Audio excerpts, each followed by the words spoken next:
కాకినాడ జిల్లా జగ్గంపేట నియోజకవర్గంలో జ్యోతుల నెహ్రూ జోరుగా ప్రచారం నిర్వహిస్తున్నారు.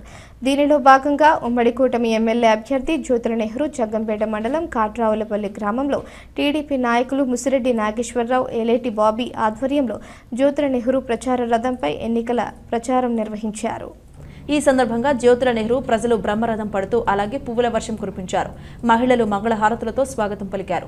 రేపు 13వ తేదీన జరగబోయే ఎన్నికలలో జనసేన, బీజేపీ, టీడీపీ కూటమి ఎమ్మెల్యే అభ్యర్థినైన నాకు సైకిల్ గుర్తుపై ఓటు వేసి గెలిపించాలని కోరారు. అదేవిధంగా కాకినాడ ఎంపీ అభ్యర్థిగా పోటీ చేస్తున్న తంగళ్ల ఉదయ్ శ్రీనివాస్ కు గాజు గ్లాసు గుర్తుపై ఓటు వేసి గెలిపించాలని కోరారు. అదేవిధంగా సూపర్ 6 టీడీపీ మేనిఫెస్టోను ప్రజలకు వివరించారు. మౌలిక సదుపాయాలు లేవు అని చెప్తున్నటువంటి పరిస్థితి రాబోయే రోజుల్లో తెలుగుదేశం ప్రభుత్వం పవన్ కళ్యాణ్ గారితో కలిసి ఏర్పడ్డ తర్వాత ఈ మౌలిక సదుపాయాలన్నీ కూడా తప్పగా ఏర్పాటు చేస్తామని చెప్పేసి ఇది ఎన్నికల కోసమో మీరేదో నాకు ఓట్లేస్తారనో మాత్రం నేను చెప్పలేదు. అది మా బాధ్యతగా, ప్రభుత్వం మాది ఏర్పడితే మా బాధ్యతగా మీకు మౌలిక సదుపాయాలు వేయడం జరుగుతుంది. రోడ్లు కానీ, డ్రైన్లు కానీ ఉన్నటువంటి సదుపాయాలన్నీ కూడా ఇచ్చేటటువంటి పరిస్థితి ఉంటుంది అని చెప్పి మనం చేసుకుంటూ సెలవు తీసుకుంటున్నాం. 4:30 గంటలకు ప్రారంభమైనటువంటి ఈ ప్రజాగళం యాత్ర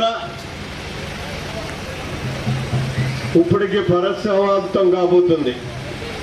అవిశ్రాంతంగా మీరందరూ కూడా అపూర్వమైనటువంటి ఆదరణతో కూడుకున్నటువంటి స్వాగతాన్ని అందించి వేలాదిగా జనం ఇక్కడికి వచ్చేందుకు తగ్గారు.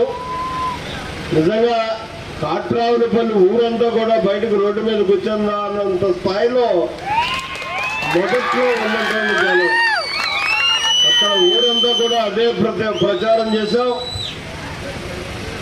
అయితే మీరు చూపించినటువంటి ఈ చొరవకి, ఈ అభిమానానికి, పార్టీ మీద, నా మీద మీకు ఉన్నటువంటి అచంచలమైనటువంటి నమ్మకానికి మరి నేను ఎప్పుడూ కృతజ్ఞుడిగానే మీకు ఉంటాను అని చెప్పి ఈ సందర్భంగా మనం చేసుకుంటూ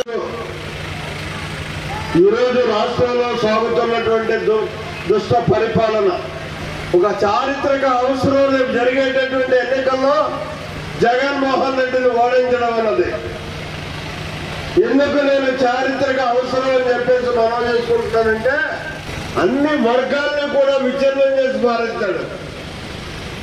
ఒక్కసారి మీకు మీరు ప్రశ్నించుకుంటే మీకు కలిగిన నష్టం ఏంటి జగన్మోహన్ రెడ్డి వల్ల అన్నది చాలా క్లారిటీగా అర్థమయ్యేటటువంటి పరిస్థితి ఉంటుంది.